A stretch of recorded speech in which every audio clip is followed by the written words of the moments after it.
Yung mga propagandista, mga kababayan na mga nausog, di pa rin matunawan sa pagbawas sa pag-recall po ng PNP Security. Hindi man nga inobos po yung PNP Security. At sabi, may 20 pa na more than 20 nga na natira kay Inday Sara. And sa total po, 320 pa, sabi ni DOJ Secretary Boyeng Rimulya, ang security ni Inday, mas malaki pa niya sa security ng ating Pangulong Bongbong Marcos. Pero hanggang nagbabagang mga balita at magtamakay sa mga isyo ng lipunan. Pulsa, opinyon, para at paglalantad sa katotohanan. Pulsa, what you see is what you get. Unisan. ngayon po, hindi matunawan yung mga taga-nausog. Ayaw tantanan po si General Romel Marbil. Ayan ba?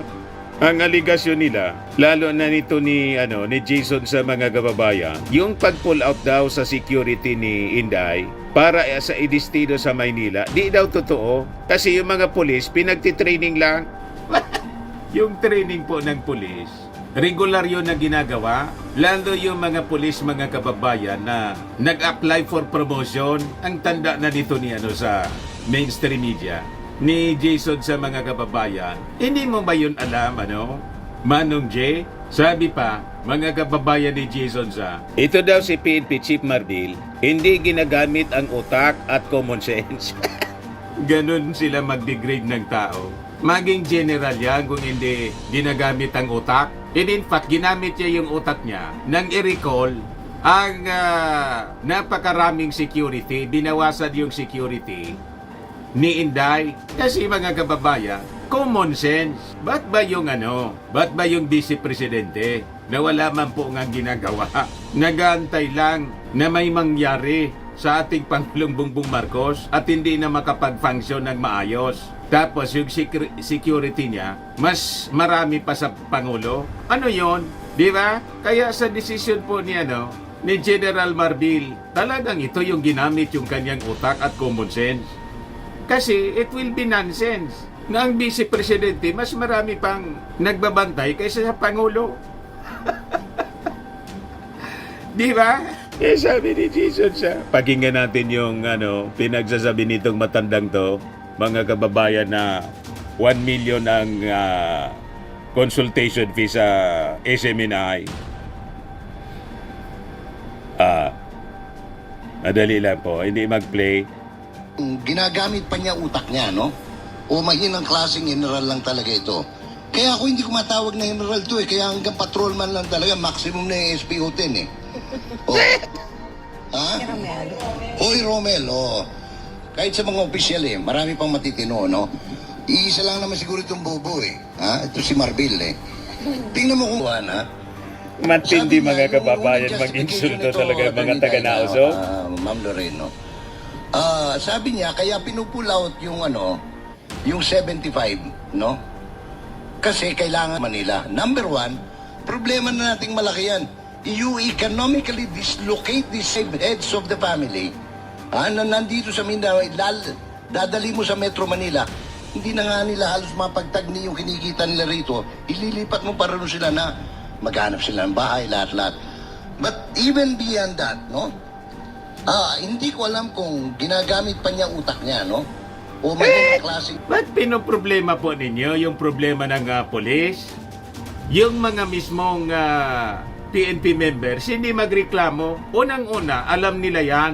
Kahit saan sila idestino sa buong Pilipinas, pwede silang idestino po. Hindi ito ako mo taga Mindanao. Sa Mindanao lang po, ididestino. Remember, from the very start, alam na mga pulis na once pumasok sila sa PNP, because it is Philippine National Police nga po, National Force, pwede sila na idestino po sa kahit saang lupalop dito sa Pilipinas. Tama po? Kasi kung hindi, di na sana sila mga kababayan nag-apply pa as member ng PNP. So, klarado yon. At yung mga PNP naman po, may mga quarters naman yan po sa mga kampo na pwede hindi sila maumuwi, mga kababayan, kahit ilang buwan na nasa destino sila. Di ba? And that is the nature of their job. Problema pa ni Jason sa yung problema, hindi kanya. Wala mang reklamo po yung mga members ng PNP. So anong pinagpuputok ng kanyang butse? Kasi ni-recall, mas marami pa po yung natirang gwardiya, security ni Inday. Kaysa sa ating sa inyo, yung full story ng balitang yan, click subscribe muna dito sa ating YouTube channel and hit the notification bell para lagi po kayong updated sa mga kaganapan dito sa ating bansa. Like and share na rin po ninyo ang ating video. At huwag na rin po ninyo na skip yung ating mga commercial ads para tuloy-tuloy lang ang pag-unlad ng Bagong Pilipinas. Sa mga nagana po ng malinis and spacious fitness gym, pumunta lang po kayo sa aming Colossal Fitness Gym. We also offer Grab Car Rental with our brand new 2023 model ng Toyota Innova. We also accept booking for those who are planning to travel via PAL, Cebu Pacific, and other airline companies, local and international, and bills payment for Meralco Bills, Aleco Bills, PLDT, etc. Ang Colossal Fitness Gym is located at 3rd floor Security Bank Building, Lanco Business Park, Legazpi City, Albay. For inquiries, look for Gilon Maravillas, contact number 0966-802-0949.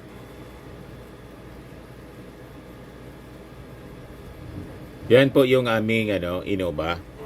Lagi na pong matao sa amin.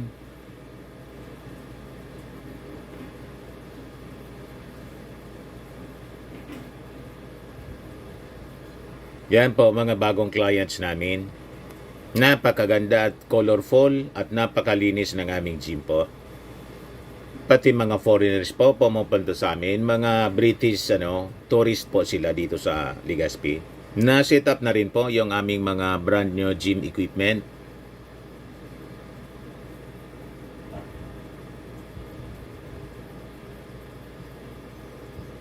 May treadmill na rin po kami. Ito naman po yung bago naming product na binibenta online. Eye Glow Serum, whitening po siya. Tingnan ninyo yung epekto sa aking anak na architect before and now. Yung mga inquiries po ninyo, dumiretso na lang kayo sa kanyang Facebook account, Riz Maravillas. Ito naman po, Firmax Firming and Lifting Cream, pinapahid po sa mga pulses in affected area. Mainam po sa paninigas ng mga kasukasuan.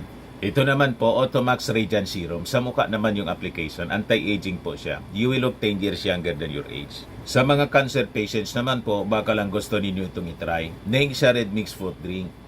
Hindi mo po siya gamot, food supplement siya. Kaya lang, gawa siya mga kababayan sa goji berry. Yung goji berry may anti-cancer properties. O ngayon, yung mga inquiries ninyo, dumiretso na lang kayo sa aming messenger sa Facebook para masagot namin agad. Ayos pa? Ayos na ayos niya, Mr. Maravilla. Pangulo sabi ni Boying Rimulya, hindi matunawan po, mga kababayan si Jason siya.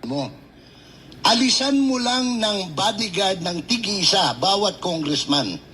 Kasi sa under the VIP security, dala-dalawa yan maximum O apat, no? Isa lang. Meron ka ng 300. So 75. Kung ginamit lang ng konti yung utak at common sense ni Marbil, no? At hindi ba? Kaya ako hindi ko matawag na general to Kaya hanggang patrolman lang talaga, maximum na yung SPO-10 Sanay manginsulto po ng tao. Hoy Romel, sa private na lang. Manang-mana, Gimaudi. Karamihan ng negosyante, VIP na polis. Ilang libong negosyante sa Pilipinas meron. Sabihin mo lang 10,000. Ha? Kumuha ka lang tig-isa, doon sa inassign nila riyan. Meron ka ng extra 10,000 na pulis na naman. So in other words, konting utak lang, bibili sa Muñoz Market ang kailangan. No? Marunong pa kay General Marbil itong si Jason siya. Magpulis ka muna. Mag-general ka muna, Jason siya. Before mong turuan, nang dapat gawin itong si General Romel Marbil, ng kanyang dapat na mga gagawin. Masyado kayong assuming. Dapat nga yan si Inday, mga kababayan, ang security niyan, tulad ng security ng dating Vice Presidente Leni Robredo, 82 lang yata o 72. Saan ka nakakitang Vice Presidente, mga kababayan, wala mang ginagawa? Pagkatapos yung makademand ng security, mas marami pa sa Pangulo. Di ba? Talagang sayang lang yung pasweldo. Sabi ko nga, dito sa increase ng sweldo na ipinag-utos ng ating Pangulong Bongbong Marcos, dapat si Inday hindi na yon isama. Kaya lang hindi man po pwede laging kasama kasi kasama siya doon sa executive order, sakop, pati yung vice presidente. Kaya lang po, lugi talaga po, mga kababayan. But anyway, speaking doon mga kababayan sa sweldo, ito yung latest development ngayon sa salary increase ng mga government employees and officials. Yung Department of Budget and Management mga kababayan, ipinag-utos na yung mabilisang issuance ng guidelines para po sa government pay hike. Para release agad mga kababayan at maging masaya naman yung ating mga government employees. So sabi po ni Amina Pangandaman, DBM Secretary, ipinag-utos na niya, nagbigay na siya ng instruction sa mga DBM officials na kumpletuin agad-agad yung mga guidelines para sa approved salary increase. So sabi niya rito, we will rush the implementing guidelines so that government employees will see the first round of salary increases this 2024. So naipon po mga kababayan. So ang matatanggap po nila yung from January. Retroactive kasi po. So may lump sum po sila na matatanggap. So bibilangin yung January hanggang August. Para pag-release ng August na sweldo nila, may increase na yon kasama na yung from January. O di ba? Biglang yaman po yung mga empleyado ng gobyerno. Yan ang ating Pangulong Bongbong Marcos. Mabilis po kung gumalaw. So sabi rito, mga approximately daw 36 billion pesos mula sa Miscellaneous Personnel Benefits Fund under the 2024 General Appropriations Act would be allotted for the implementation nitong first tranche ng salary increase. She added that the DBM has earmarked around 70 billion pesos sa ilalim po ng 2025 MPBF para i-cover naman yung additional cost requirements for both first and second tranches ng aumento sa sweldo ng ating mga kawani ng gobyerno. So sabi niya, secured na po ang increase this year at may increase din next year.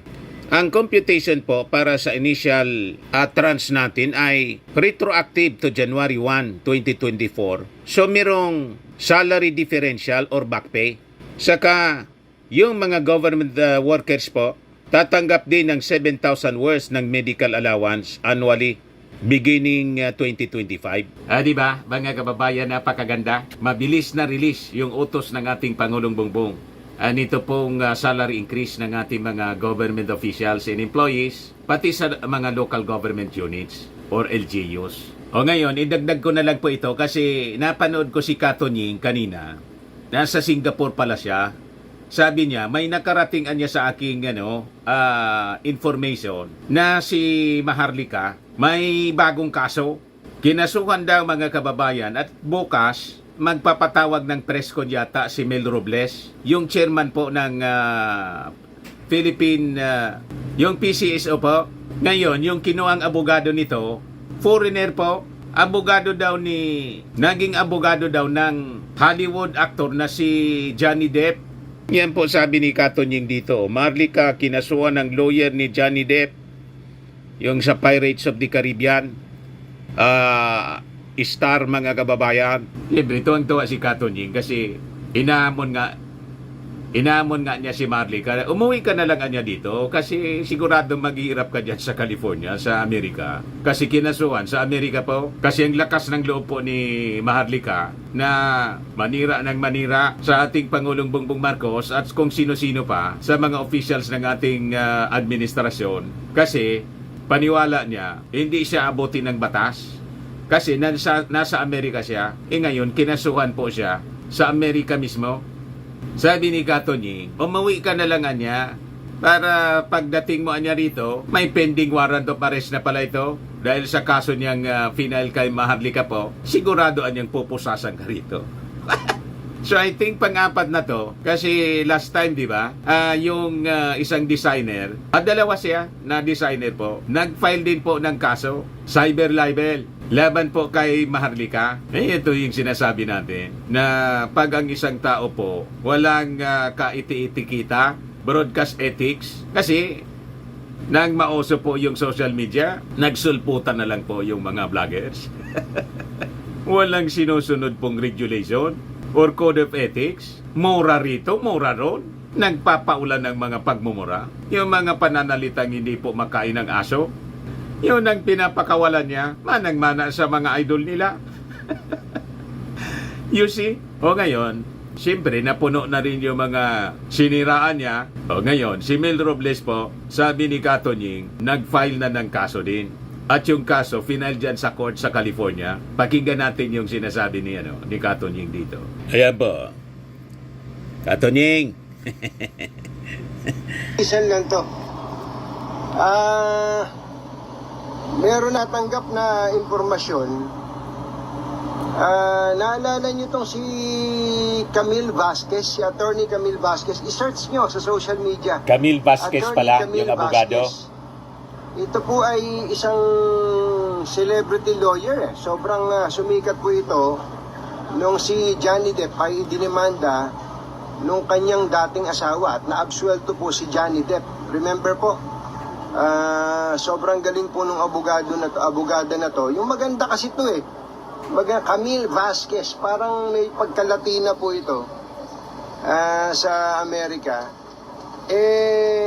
Siya po, itong babae na to, Attorney Camille Vasquez, siya po ay nag-file kaso laban kay Maharlika. O alam niyo si Maharlika? Hindi ko na ipapaliwanag ko sa inyo kung sino si Maharlika, pero siya po yung tao na sasabihin ko na sa inyo, sinungaling. O diretso, sasabihin ko sa inyo, sinungaling. Bakit ko nasabi sinungaling? Yung tungkol lang sa akin. Nagkakalat siya ng kasinungalingan, sinungaling siya. O ayun, para sa akin lang, yung sa tungkol lang sa akin, sasabihin ko sa inyo, siya ay sinungaling. O ayun. Ngayon, nag-file po ng kaso sa kanya, si Attorney Camille Vasquez, mga kababayan. Kung po ito, finail po yung kaso kalagitnaan ng July. Pero dahil sa, alam niyo na, busy tayo ng mga nakaraan, tapos nabagyo pa, ngayon, finally, ay napag-uusapan na natin ngayon. Ang pa po kaso sa kanya ay actually, kung po ito wrongful act tort case. It's a tort case, civil case. Tapos, sa Amerika po final yung kaso sa California. Opo. At matindi po ito, mga kababayan. Abangan na lang niyo dahil si Camille Vasquez po, si Attorney Camille Vasquez, ay nagsampa ng kaso at meron na pong husgadong hawak nito na yung judge na nai-assign para humawak po ng kaso. At ito po ay kung po ito, parang slander, slander, tort, assault by libel and slander, parang ganun po yan. Kung hindi nagkakamali, yan po ay ang cause of action dyan yung sa civil law ng Amerika, parang rule 3 section 320 yata ito. Anyway, bahala na. Basta Amerikana po ang nag-file ng kaso sa Amerika. Ang pinaila ng kaso si Maharlika. Medyo mabigat po yung kaso niya, mga kababayan, sapagkat ito pong American lawyer na to, ang kanyang ikinakatawan ay isang tumutugon sa pangalang Mel Robles. Kilala nyo, PCSO General Manager Mel Robles. General Manager pala, hindi chairman. Nagrereklamo, pero ang nag-file ng kaso for him ay si Attorney Camille Vasquez. So hintayin po natin ang development dyan dahil bukas ay magpe-press con po si GM Mel Robles para po sa detalye ng kaso. Bukas yung press con. Malamang po mga kababayan ay may iba pa pala nagsampa ng kaso kay Maharlika sa Amerika. Kung ako kay Maharlika, uwi ka na sa Pilipinas. Huwag ka na dyan sa Amerika, uwi ka na sa Pilipinas kasi marami palang may mga magpapail sa iyo ng kaso, baka magkahirap-hirap ka dyan. Pagka nagkaganon, dito ka na lang sa Pilipinas. Total tungkol naman sa Pilipinas ang iyong mga tinatalakay. Mabuti naman siguro na ikaw ay ewan ko lang kung tinuturing mo pang Pilipino ang sarili mo. Pero sa Pilipinas, masarap namang mabuhay sa Pilipinas. At ang kagandahan dito sa Pilipinas, pagdating mo sa Pilipinas, pupusasan ka agad dahil may warrant of arrest ka sa kasong ipinail ko laban sa iyo. Okay? Ayos ba yung balbas ko? Parang kontrabida na ako ngayon. Para na ako si Johnny Depp ngayon, ano? So yan po mga kababayan yung sabi ni Katonying. May warrant of arrest na pala si Maharlika dito sa Pilipinas. Mangyari niyan mga kababayan, kung magtatago siya, matutulad siya kay Pacquiao. Sige na lang ang tago.